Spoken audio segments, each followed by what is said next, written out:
Little inspirational sip before we get things going here. Hello, everybody. I'm Paul, brand and PR specialist here at Zero Bounce. You could have been just about anywhere in the world, but you're here. We thank you for that. You're going to learn a lot. You have a good excuse for the better part of an hour. Nobody can reach you. Silence your phones. Get ready to dive in to spring cleaning. No cleaning products needed. We're going to be giving you 5 ways to give your email list a fresh start. First of all, I want to hear from all of you all. Where are you joining us from? You're going to see there's a chat tab up there at the top. Just let us know where you're joining us from. And I'll tell you, I'm joining from the coast of South Carolina right now. Emily Ryan from outside of Chicago. God from Boston. Fernanda from Mexico. Olivia from Colorado. Anne Marie deep in the heart of Texas in San Antonio. Jocelyn from Atlanta. Luke from New Jersey. Anna Velarde also joining us from Atlanta, my old hometown. All right. First things first, this webinar is being recorded. That is without a doubt our most frequently asked question. It's also going to be archived on YouTube. You'll be able to reference it whenever you want. Another thing is we're going to have a Q&A at the end. There's a tab just for those questions. Sam, who is our expediter of those questions, she would so much appreciate it if you put those questions right there in the Q&A tab. Here's an interesting little detail for you all to impress your friends with. People learn better when they know what's coming because it reduces something called cognitive load. So when you get a simple roadmap, it frees up your brain so that you can really hear and see what you're about to learn. So we're going to be covering why list hygiene matters, the 5-step cleaning framework, platform and performance impact, number 4, from cleanup to results, and then we'll be getting to all of your wonderful questions. Also have Anna Marie Gutierrez joining us from Washington, D.C., Mandar joining us from India. Wow, we've got people here from everywhere. Nicole from Music City, Nashville, Tennessee. Thank you all so much for joining us. Now I get to introduce our incredible hosts. We've got Luke Glassner, our Director of Deliverability here at Zero Bounce. Luke was listed in the top 100 email marketers from Bouncer. Pretty amazing. He knows email inside and out, and that's why he thinks you should pay attention to metrics. We also have Emily Ryan here from Westfield Creative. She's been featured in such publications as Entrepreneur, Inc., and the Wall Street Journal. Emily is an email thought leader, and she wants you to have fun with email. We also have Jocelyn Hardy, Senior Manager of Community Education at Intuit MailChimp. She's been described as having infectious energy. Jocelyn Hardy wants people to not overthink and be human with email.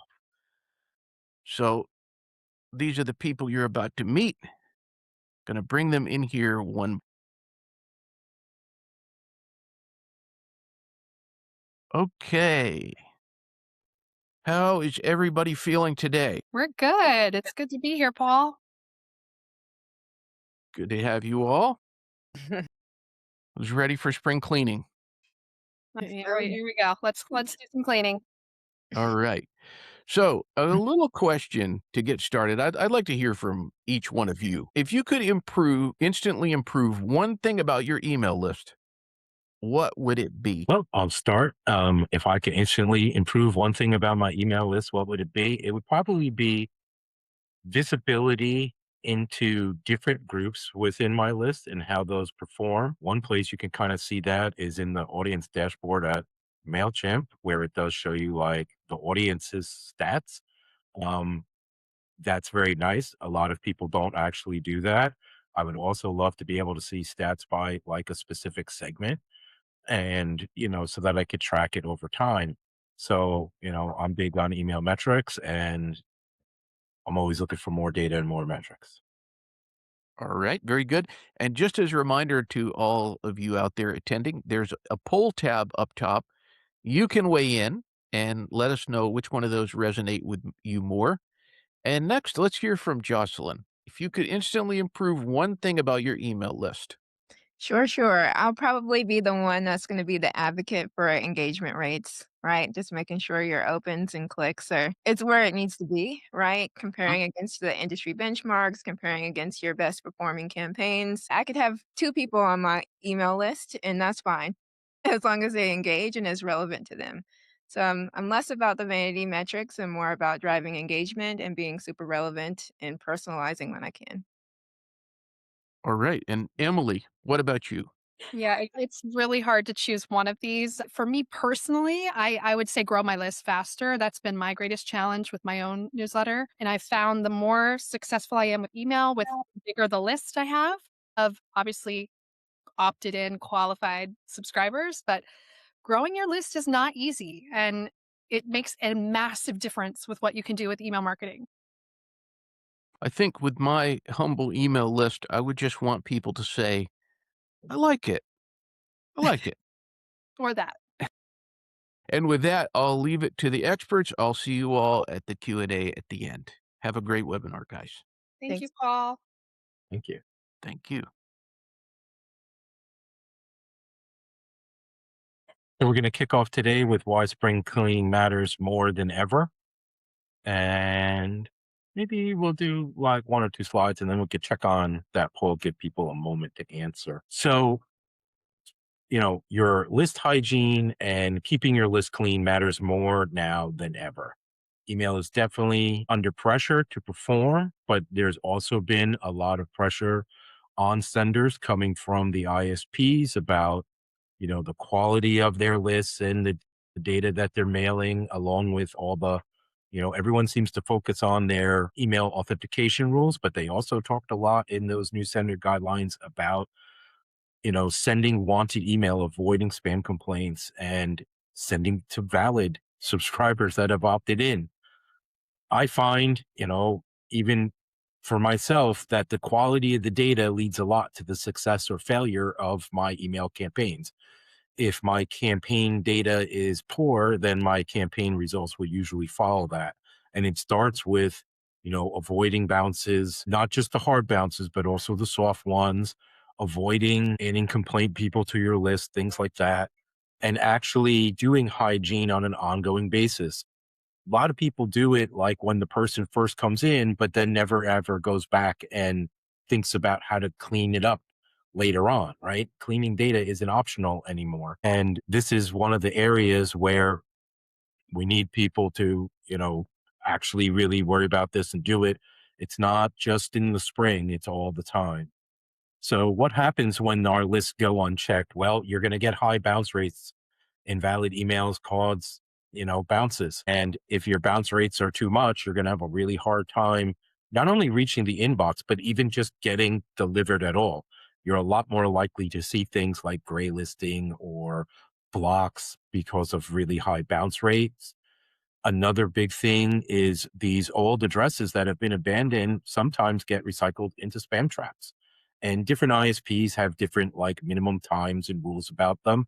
But the fact is I remember years ago, there was a big brouhaha about one ISP that shall remain nameless doing it at only 6 months, where most people thought it was a year or two at that time. So I do think the amount of time before they maybe decide something's abandoned has kind of shortened a little.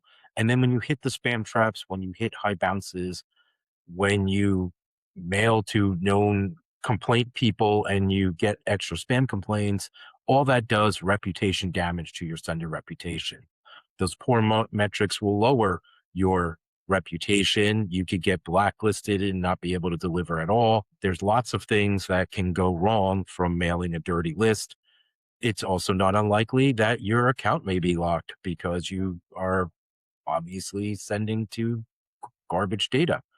So it is important to do this and to do it regularly so that you can protect your sender reputation. And we're about to go to the next section, but I'm wondering, should we maybe take a look at, some of our poll results? So I just voted and I could see that the votes are pretty split. Out of the people that voted, 25% talked about getting more emails landing in the inboxes. 31% or so focused on the engagement stuff that both of you mentioned.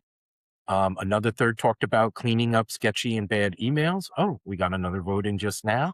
So Boost opens and clicks. The engagement has now taken the lead and grow my list faster. Um, so that's what people are thinking about. And I'm going to turn it over to discuss the ripple effect to Emily.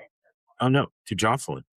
Sure, sure. So, talking about how bad data spreads. So, when you're bringing in, you're building, and you're growing your audience, it's important to be proactive better than reactive, right? You have to make sure from the beginning that you're starting with a very clean list and that you have a cadence, a cleaning schedule cadence. Like we're talking about spring. So, you want to make sure as often as you're sending emails that you're also thinking about how you can make sure that your audience is giving consent, you're validating those emails because it is very, very hard to backtrack that, right? Like to go back and fix it after you've made some bad run ins with some very bad data. So we want to make sure that we're being proactive, like I said before, instead of reactive.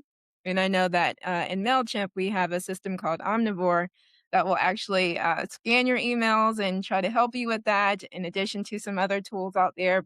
You want to make sure that you're using tools like Zero Bounce and you're making sure that you have valid sources that you're bringing in your contacts from, and you're working with your partners to be able that you're ensuring that your email strategy is focused on your output. So if your goal is revenue or improved deliverability or improved engagement, just making sure that you start with great data.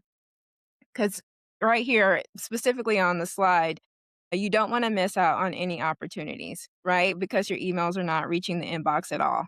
So if you're not starting with that great data and your emails are not even reaching the inbox, what is the point of putting all that work in from the get-go? So you want to make sure that you're staying on top of that, starting with great data, making sure that you're keeping an eye on your analytics and your reports, and making sure that you're tracking engagement so that your subscribers are seeing your brand always ongoing, always as you're adding new subscribers and growing your audience is just something that you have to keep control of, almost like a calendar system. So that's where I'm here to start being proactive rather than reactive. Yeah, and so I'll jump in, and I'm glad you actually mentioned Omnivore. For those of you that do use Mailchimp, a lot of people don't know this about Mailchimp, but there is a system they use in the back end called Omnivore, which keeps Mailchimp extremely compliant.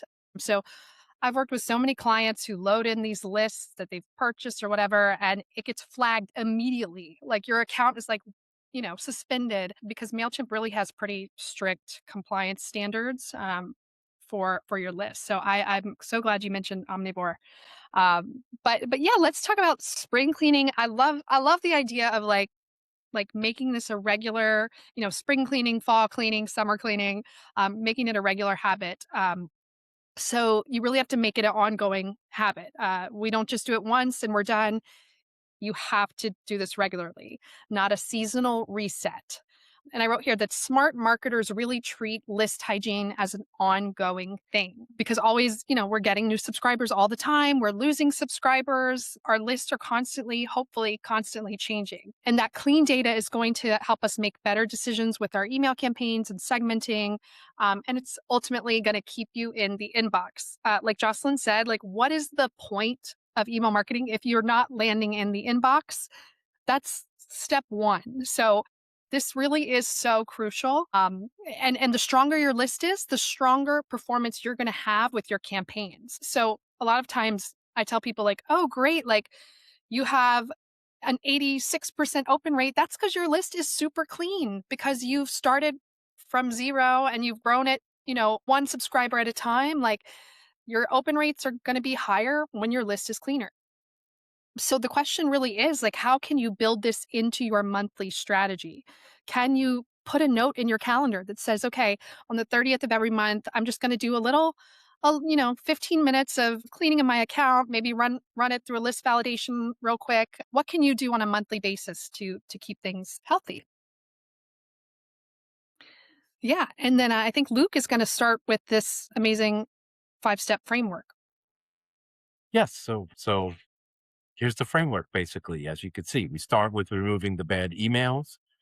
Then we're going to segment smarter, and Emily's going to talk about that. We're going to decide to re-engage or remove. We're going to build workflows, and then we're going to monitor continuously. And I will just throw out there, no, one of the ways you can start to do that monthly check-in is to check out the ratings on the different subscribers. There are like nice star ratings that makes it really easy in Mailchimp to figure out who's engaged, who's not.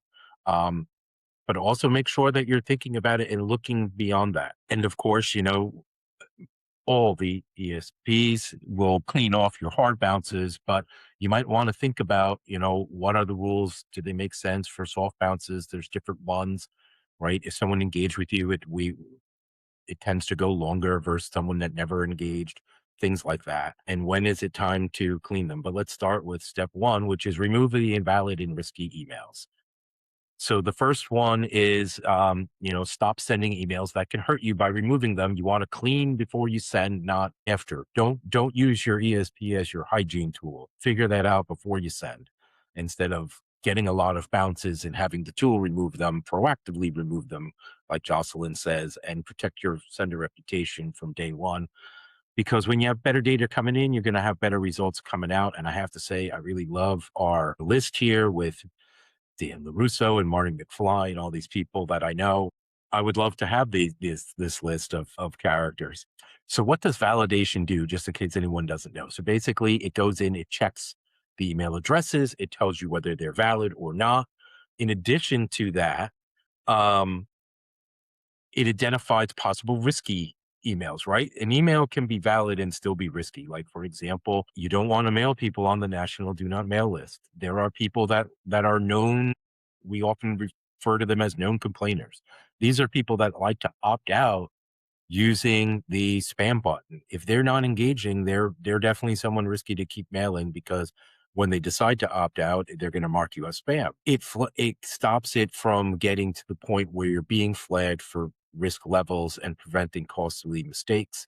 So by validating from the outset, it gives you control before you hit send. And one of the things I'd like to throw out there about right now is we do have an integration with MailChimp. I've used it myself. So you can have it connect to lists and validate people for you. So you don't have to physically go and do it all the time. It'll validate when they come in. You can set it to be only the new people or the whole list right there in it. And you can even have it go back and check those people again. So you don't have to, like, all right, which people did I validate? When was the last time? Figure it all out. The integration does it for you. And now I kind of touched on this about the ESP versus proactive cleaning. So the damage happens on your first send, right? And what happens when you validate is, instead of getting the bounce and having the ESP take that off your list for you, after the bounce has already happened and the hit has already been done, you do it beforehand, right? That's why you want to be proactive about it. The other thing I would say is, a lot of people get very tempted to, like, take the invalid emails or the unsubscribed emails and remove them from the system. I would not recommend doing that. I would unsubscribe bad addresses. And if you're worried about the contact count, you can always archive them. I did extensive testing on this with a past client of mine, where we used the API to see exactly how it worked. And when the people go into the archive, whatever their status is what they come out. So make sure, if you're going to take them out by unsubscribing them, do that first, then archive them. But don't just take them out, because that runs the risk of you accidentally, maybe in the height of holiday season, someone tells you to go upload the whole list again, and you brought in people that were known bad before. Now you're paying for them again. Now you running the risk again. And maybe if they haven't been mailed in a while, their status has changed. One of the things we know is that subscriber addresses go bad. Our list decay report talks about that. So those are some tips for proactive versus ESP. And what happens when you don't do it is the ISPs lose trust in you. Your emails start missing the mailbox. The spam complaints and other problems start to come out. And those things don't just go away on the next send. They can follow you around for weeks, even months. I do find that MailChimp is very good about enforcing list hygiene. And as a result, the people that use it, that are all in the shared pool, are in a clean pool and get delivered. And that is one of the reasons why I have used it for almost 20 years now. So now I'm going to pass it to Yeah. So, way number two is really about segmentation, which is really a huge part of keeping your list healthy. So, segmentation is going to tell you who needs to be cleaned, who actually needs to be cleaned. And a lot of people will think that this means, okay, let's just archive people that haven't opened an email of ours in the last year. But I'm asking you to think beyond that, beyond opens. Let's think about lots of different metrics of how someone, maybe should or should not stay on your list. So it could be like, have they purchased or not purchased from you? Are they brand new? So this is a really big one. A lot of times people will archive, okay, hasn't opened the last 10 emails, but they're forgetting that people have just joined the list. So you always want to add that condition, and is not new, and date added is before whatever, May 1st or April 1st. So really thinking about all the different conditions, how you can segment to really start looking at who's active and inactive. It is not just about opens. I know I've seen this great segment that I always refer to, and there are like 10 conditions that you use to really get an active segment. And it has to do with like has not opened, has not clicked, has not purchased, has not visited the website. So that's an important one. Has not been on the website. There's like 10 different ones. So really thinking beyond the opens. Because when it comes down to segmenting and keeping your list healthy, we're looking for the right audience to send the right email, the right message to at the right time. That's the name of the game for email marketing. So let's try to avoid the classic mistake of deleting potentially good customers just because maybe one of their metrics has gone cold. So really looking at lots of things.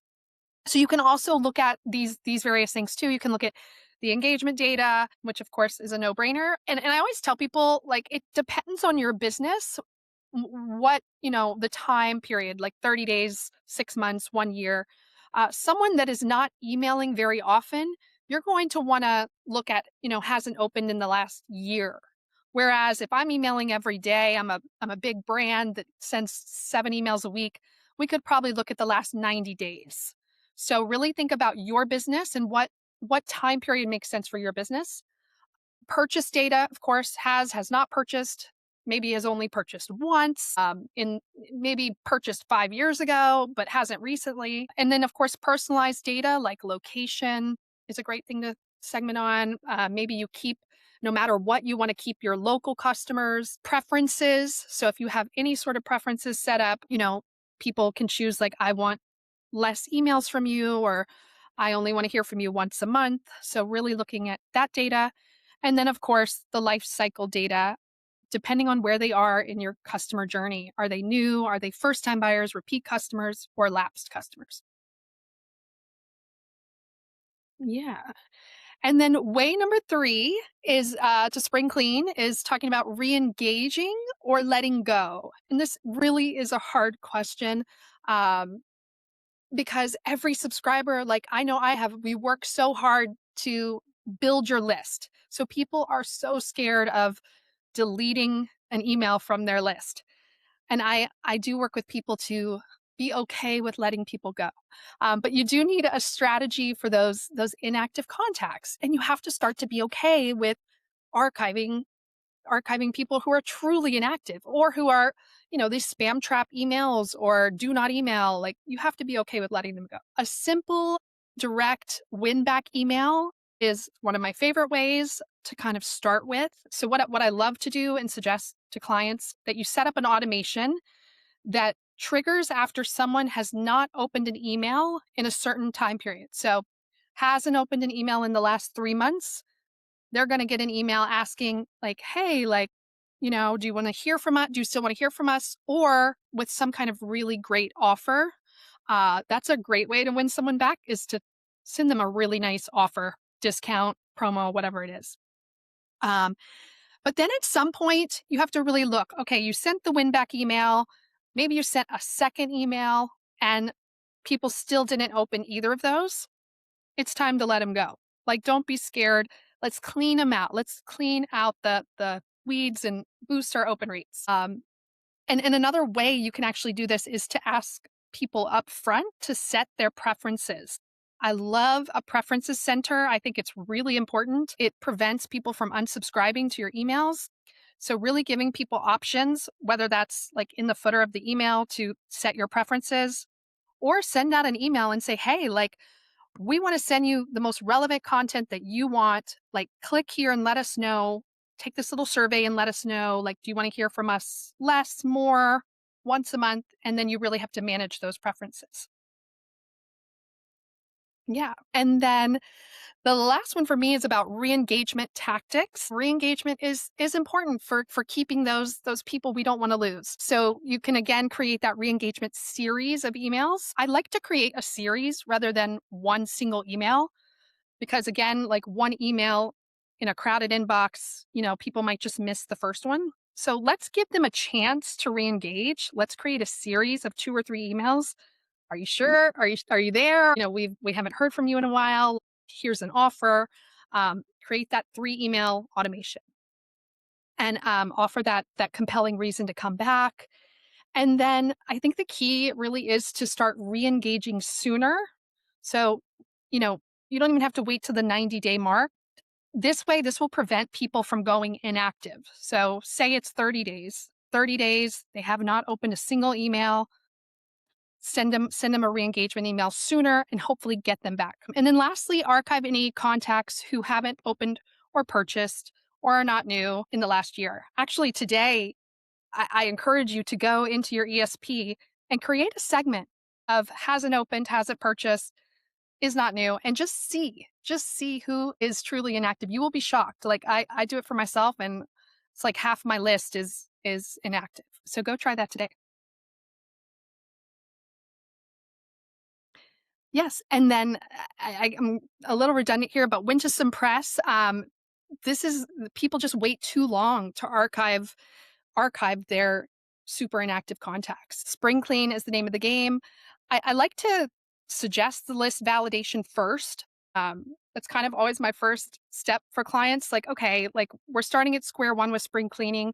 Let's get an idea of how many emails are just invalid, are spam traps. Of course, zero bounce is great for this.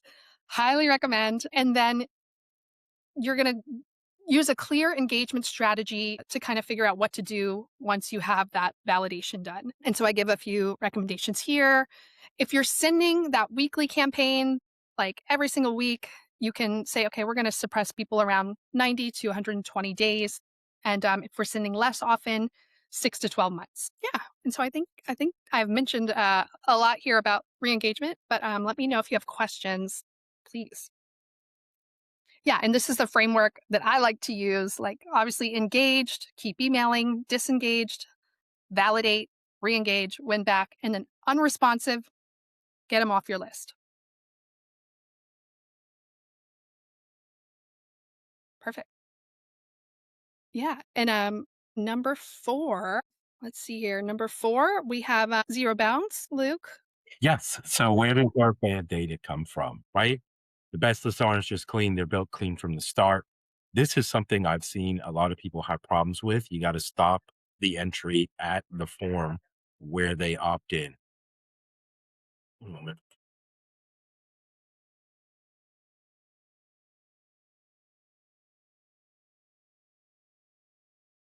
You want to stop it before they come in. You want to do daily hygiene. I would highly recommend that, like, you use the tools to be able to validate when the person fills out the form. Sometimes they just made a typo and you want to be sure that they're not, that that's really what it is. It might be kind of obvious, but so if you connect real time validation to your forms, and we can do, we have various ways to do this. If the person makes a typo or something, it will alert them. It'll pop up a little message and tell them.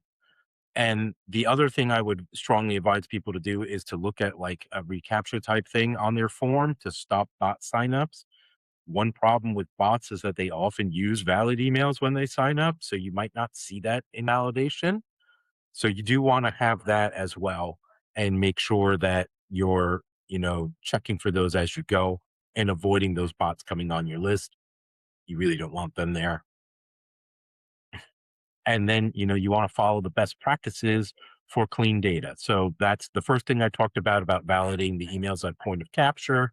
You can block invalid and risky emails early. You don't get them on the list. You're not only relying just on the ESP to clean the list, but you're also doing it for the unengaged so that, they're valid emails, so they'll deliver, but that doesn't mean that they're really engaging.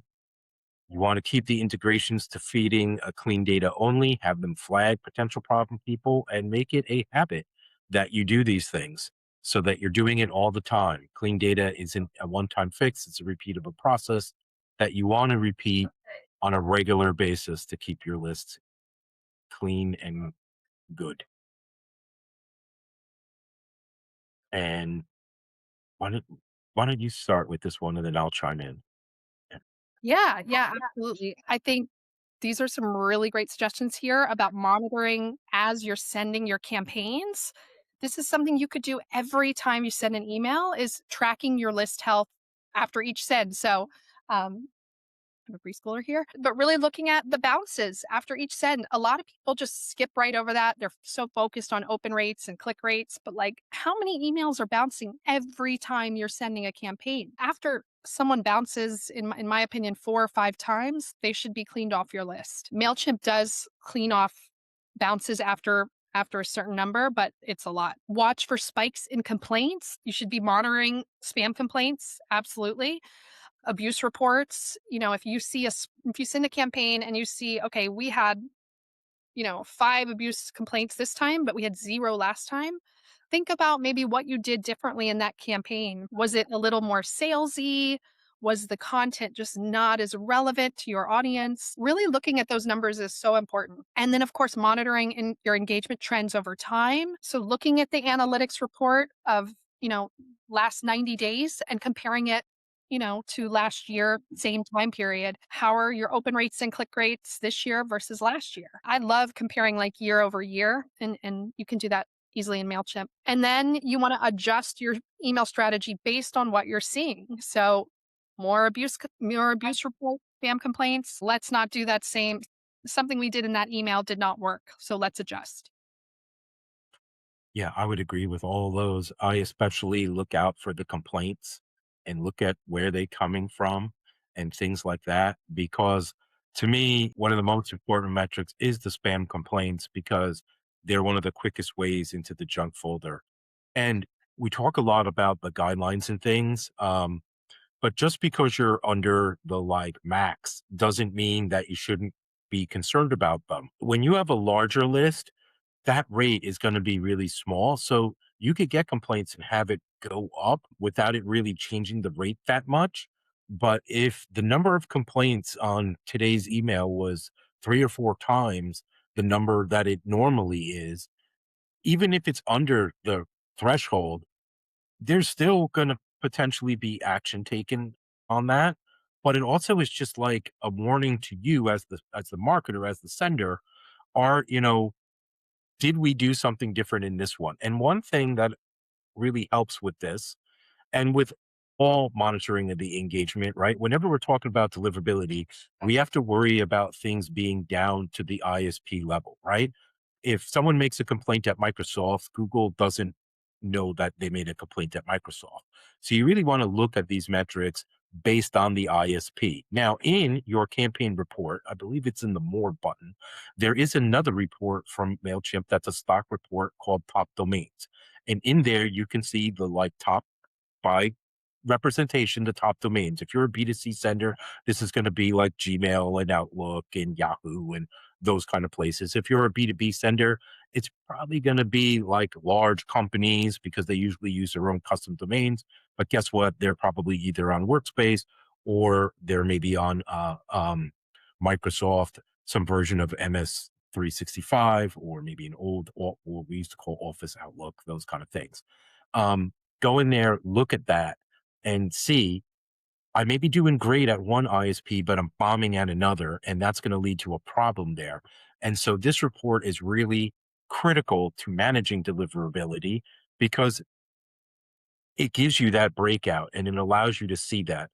Another way you could do it is um, within our report, within our validation results, we have a field called SMTP provider. And this is who is the basically who runs the mailbox for them, right? It could be Microsoft, it could be Google, it could be, especially in B2B, some type of filtering system like a Mimecast or Proofpoint or something like that. It will say, so understand how many do I have at each of these places and what is the real breakout. This is especially difficult when you're in the B2B space where everyone just has custom domain names, right? Nobody says that their Outlook, they all say whatever the company is.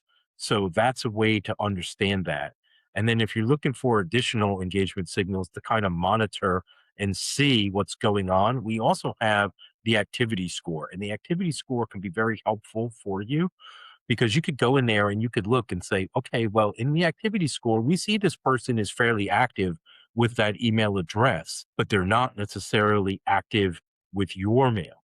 So maybe you want to segment some more, use some of Emily's smart segments to be able to better craft the message to that group. Maybe there's some commonalities you can find why that group doesn't respond to this message, or maybe it's a certain type of message and this way you can kind of work on that a bit more. You can also look at things like, are other tools like, is your domain blacklisted? Are you getting good inbox placement? You can run an inbox placement test from MailChimp. You put in the list, you run it, and then maybe when you're done, maybe you want to think about, archiving those people because sometimes they change over time, or you can keep them on there and run it more often. But those are some ways to monitor and maintain. But I do think the big one there is that top domains report, which is nice because not every ESP gives that, and you end up having to do it yourself. Luke, I have a question for you actually. You hear a lot in email about Google Postmaster tools, and it's a free tool that I'm always told every client should have. It's free to set up. Are you a fan of using that to monitor spam complaints? Yes, because for Google, that's really the only real kind of place you can see them. They're not very transparent about who marked as a complaint, not the way that some of the other ones are. They don't have a traditional feedback loop that you sign up and get a copy of the complaint yourself. Obviously, MailChimp gets copies of the feedback loop and marks them. But if you're interested and want to know, that's one of the things. And not only would I recommend doing that, but we now started a deliverability dashboard where you can connect to your Postmaster tools right within your Zero Bounce account and go there and look at it. And I would focus on looking at the V2 version that came out. They've been saying they were going to sunset the first version for a while now, but we don't really know when it's going to suddenly go away. So I would focus on that and make sure that all those things in your compliance dashboard are checked green. You can use that same one to double check. Like if it's green at Google, then it's probably green at Yahoo AOL, who announced the rules together. There is also Yahoo Sender Hub, which is kind of similar, but it's really mostly about the complaint data. Cool. I get to wrap up here with the payoff slide. This is what I like. All the tips that you've been given, all the advice, is just basically leading to the data and the results that you're looking for at the end, right? Like we're all looking to make sure that we reach the inbox. We make sure that our emails are actually being delivered. That's the payoff for doing all of this work, for doing the validation, for doing the list cleaning, for all of this list hygiene, right? You want the payoffs to be right where you want the results to be. In terms of seeing that data turning into results, like, you have confidence that you're targeting the right people, right? So you've cleaned the list, you've made sure that you've had the most engaged people left, you've archived some of the folks that have maybe, been inactive, then you have the guarantee that you're targeting and personalizing the campaigns and you're reaching the people that you intend to reach, which makes your emails a lot more relevant and people wanna read that, right? So you have a better understanding of what those subscribers actually want to read and hear about. You have confidence again saying that about your automations.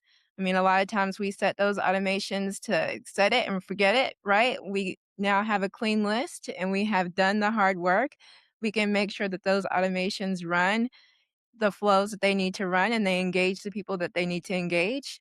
But most importantly, I think on the slide is better data makes better decisions, right? Especially in terms of how you move forward with your email strategy, whether that be to add a promo code in your next email, or maybe you pivot your strategy altogether just because you actually made the effort to clean your list and actually have that hygiene. You can pivot the way you need to pivot. I'm a big fan of A B testing or multivariate testing, and I can't do that if I have bad data, right? Or I can't do that if my analytics are not dependable because I didn't do the list hygiene. So you can actually pivot a lot more confidently, beyond email as well. So if you decide to show ads to your most engaged email list, right, you can actually, save a lot of money, in your targeting strategy, in your segmentation strategy, just beyond email or in your other CRMs.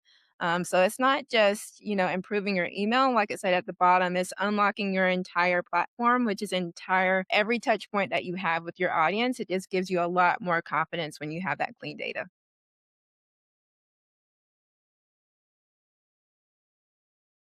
And I'll pass it to Emily with a real Yeah, world. yeah. I thought this would just be a fun example to kind of talk about. I had been working with a pretty big influencer that was an author and kind of a mom influencer who had a very large email list, and they had come to me really about cleaning their list. They had seen a drastic drop in open rates, and actually, someone had just asked over there, this kind of goes along with it. She said, "I haven't done any spring cleaning and I haven't had any problems. Have I just gotten lucky?" So this is kind of similar. Like these people were working with, they had been doing great. What happened was all of a sudden they had a drastic drop in open rates. So this can happen at any time if we're not careful and we're not keeping our list clean. So they started to find that they were going from like an 80% open rate, which is really crazy, to get hard to get, down to like 55, and then they were down to like 30. Something was clearly happening, and they wanted to fix this right away.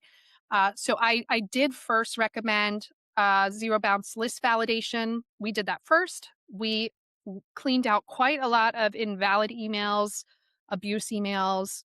It is shocking how almost every list I ever come across always has invalid emails, always.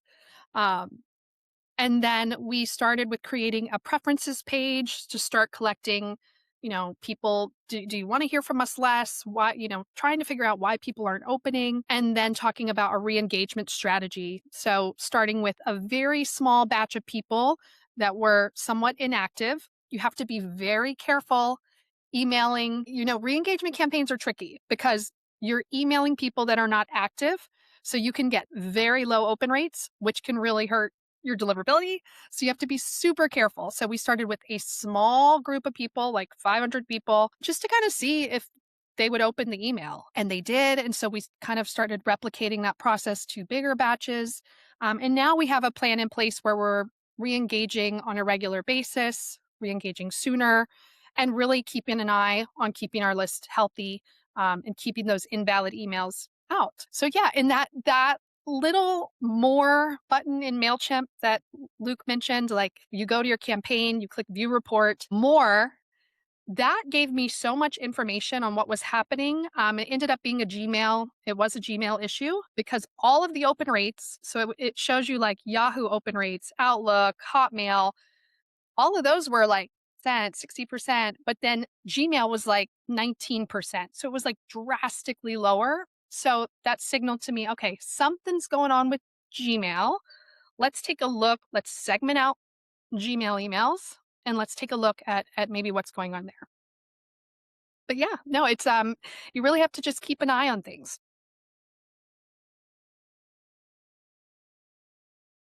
And then we're going to wrap everything up here, guys. We've gone through quite a lot of stuff, and we will get to the Q&A in just a second. To wrap everything up, what can we take away from today? And then Luke and Jocelyn, feel free to jump in. Obviously, clean data is everything. Validate early and often, not just in the spring. And then segmentation, equals better results. And of course, hygiene is ongoing. So I'll throw in a few more there. One of the ones that you touched throughout this, Emily, that I find is a big mistake is that people wait till the person's completely dead to attempt to re-engage. Mm. You should know what the average lifespan of subscriber is. And if you don't know, you could figure it out pretty easily. Look at when was their most recent engagement and when did they join your list. The difference in days is that person's lifespan, right? And then when you have a bunch of them, now you have what the active lifespan is for the list. Throw some standard deviations around it, go before the halfway point. Okay, let's say the active lifespan is, I don't know, 180 days and a standard deviation knocks it back to like 145 days.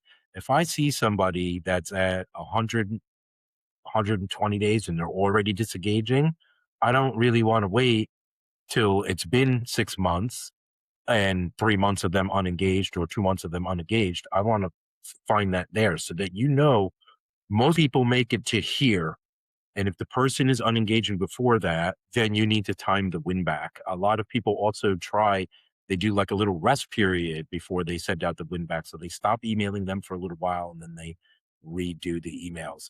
The other thing is we talked a lot about segmentation, and you can segment not only your list, but your reports. I actually used to wrote some articles about this back in the day where you go back and put the subscribers into segments and look at their performance over time. You can find out very interesting things about that. One of the things I found for one group was about how their audience had changed over the last few years.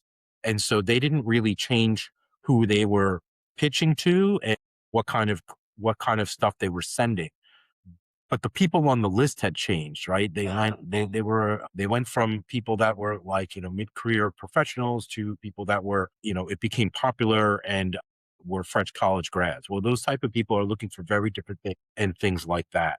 So, go in and check out some of those things, segment your list and your reports to find greater insights. Awesome. And I'll just add, I just want to reinforce what Emily said earlier is just don't be afraid to let people go. I just think that that's just another point to this slide is that, you can actually just pay a lot more money for holding on to those people who aren't engaged, right? So you can save a lot of money.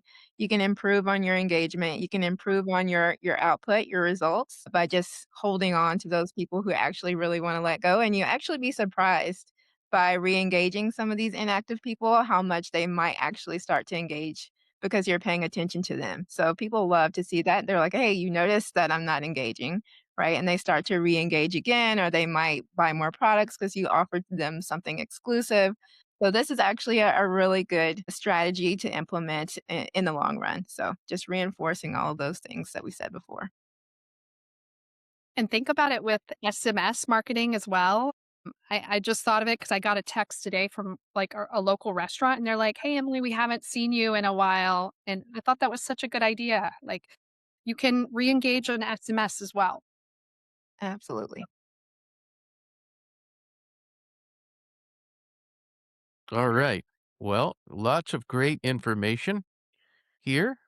Thank you all. And we've got some really good questions too. Let's dive into those. Okay. So this first question comes from Eleanor Kinnear. We just moved to a new donor CRM and we are moving from MailChimp to Constant Contact, and our email list is now our donor list of about 4,000. What process should I use to be sure they are valid addresses and want our emails? Hmm. Yeah. Well, yes, I'll take that. Well, one, obviously, whenever you're migrating from one system to another, that's a very important time to clean and validate your list. You don't want to bring some bad people from the previous system into the new system. The other thing is that, you can export the unsubscribes and things. Don't forget to move them. I honestly typically move the unsubscribes first before anyone else so that there's no chance of me triggering something or bringing in somebody that previously unsubscribed, because if I out of the blue start mailing them again after they unsubscribe, they're going to mark me as spam. So that's one thing I would advise to do. And of course, just think about If they haven't opened, if you've been mailing on MailChimp for a while and they haven't opened there, should you even bother to move them? Sometimes you got to make hard decisions, but migration is a good time to clean up the list, to validate, and to decide who to cut. All right. Now, this one beats the heck out of me. Can you expand on how Zero Bounce determines last known activity results? This is clearly for Luke. Um, sure. So the last known activity results in your results file, this will have scores like 30, 60, 90, 180, 365, or beyond 365. This is when the last time we or one of our partners that provides data on this saw this person active with the address. There is a second column. There are some more columns around this. That's the one I use because it's the one useful for segmentation. But there is also a column that kind of tells you what channels, like it'll say things like email or website, or maybe we don't, it says unknown because we don't really know what it was, but we just got the data point that they engaged. And there's even a third one that tells you like how many of those did we see. So like we saw this person engage with the last 30 in the last 30 days in the email channel, and maybe the number of times that we counted that was 3, right? And somebody else might have heavy engagement, but then they kind of went silent. So that's basically what it is. It's a great way to filter, to fact check. Is it a problem with my mail, or is this address just dead?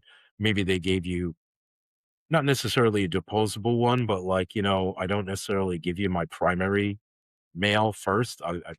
You get my secondary address, and then if you earn my trust and my interest, then you move to the primary inbox. This was a thing we used to talk a lot about a couple years ago. Um, that's one way to tell it. Or maybe it's this is, hey, not only did they not interact with anything I've sent in the past year, but they haven't interacted with anything from Zero Bounce's Signal for over a year too. So that's a good person for time to chop. Just imagine how wild it would have been if Jocelyn or Emily had said, now let me take this one. All right, so this one, I don't know who wants to take this one.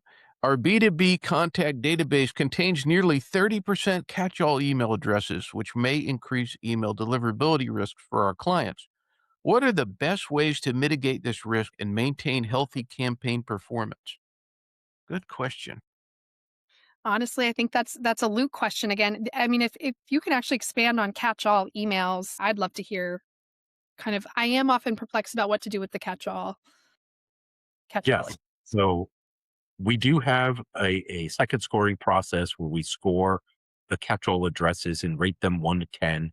Um, 9, the higher the score, the more likely that they're a good address and a valid address.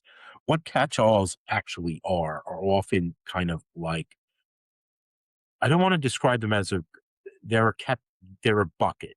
And when people send mail to you, most people send bounce replies. For a while, it was a common tactic of spammers to do dictionary attacks. They'd get one address and then they'd start, let's try R Smith, J Smith, T Smith, whatever, like through, and just try and see what would stick.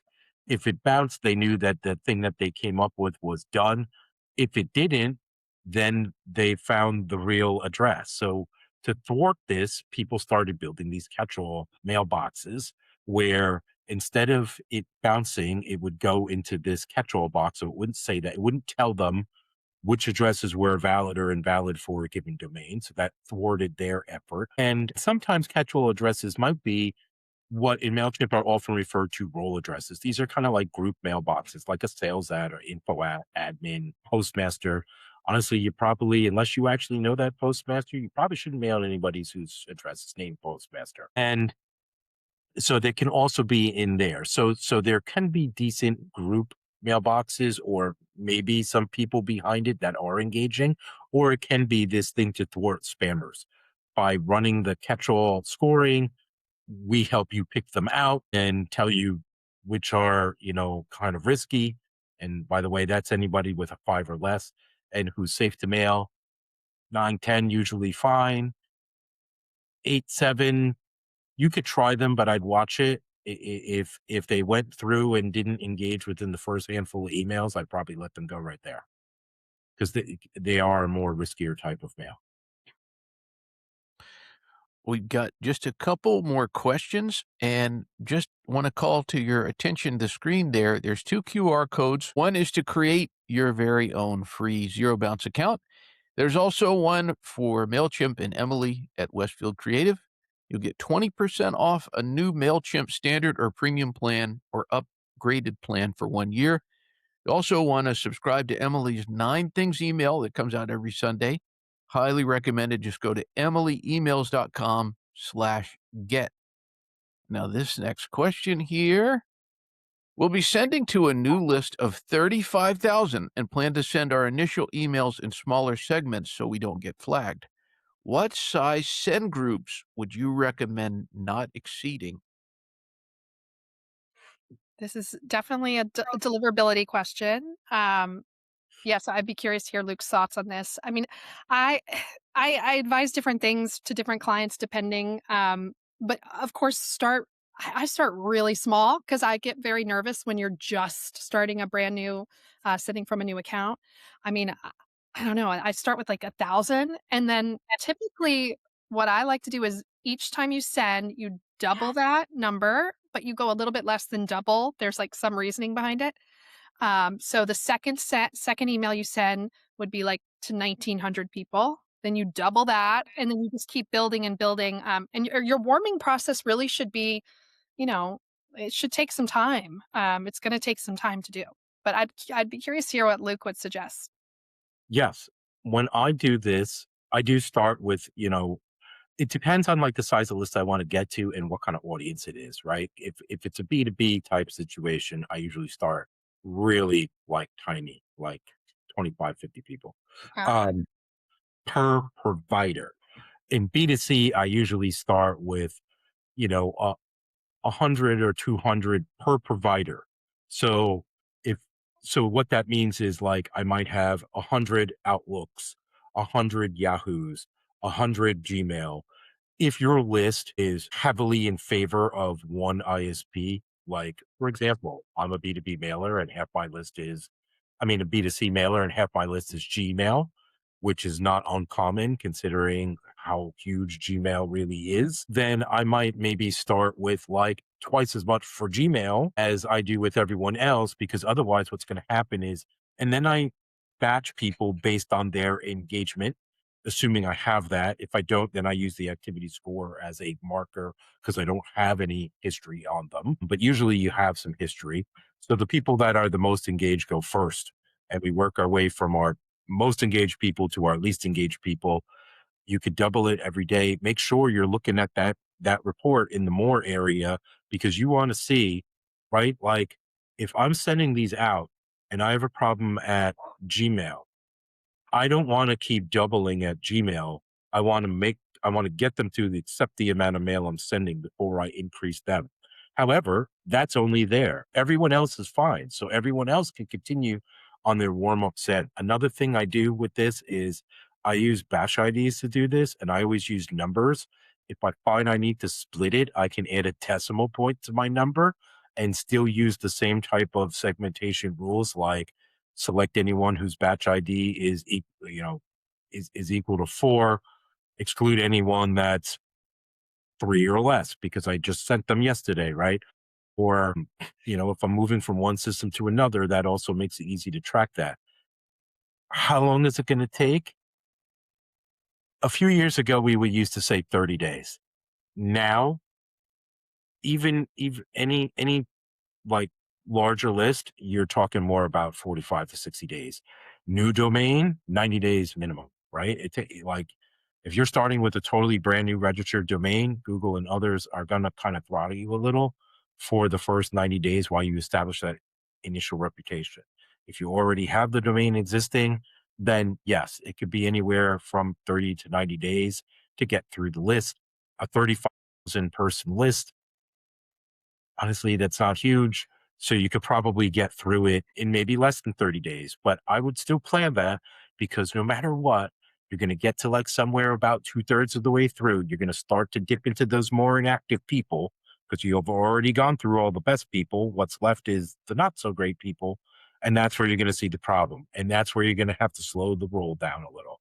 You might have to put the brakes on and sort it out for a couple days.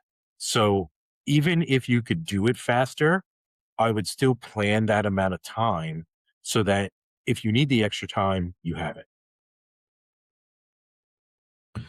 All right. Well, we are just over time. So, this last question, I just thought we'd hear from the triumvirate. If you could all just give a little soundbite here. I think this is a good closing question.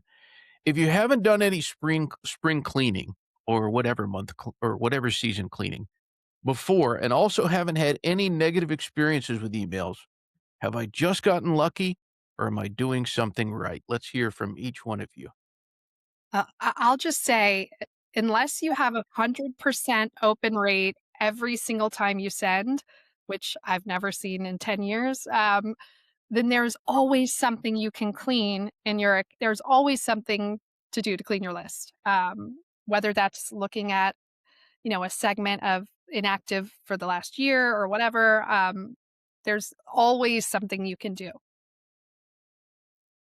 I'll go next. I guess just referring to Emily's case study that she had, like, as long as you send and you start to grow your list along the way, you're bound to run into some challenges, right? So it may not, you might be lucky now, but eventually, you want to start being prepared for when your list grows and when you might run into some issues. So if you can start being proactive now and implement this strategy, I think you'll be safe and continue to see the lucky experiences and the positive feedback that you've gotten. So congratulations on that. That's really hard to achieve. Great work.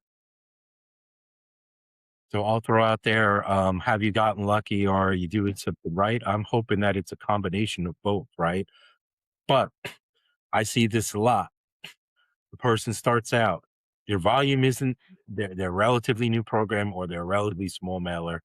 They're not mailing the 5,000 a week, 1,000 a day that it talks about in the sender guidelines, or like what triggers filling in, for example, Postmaster's tools data.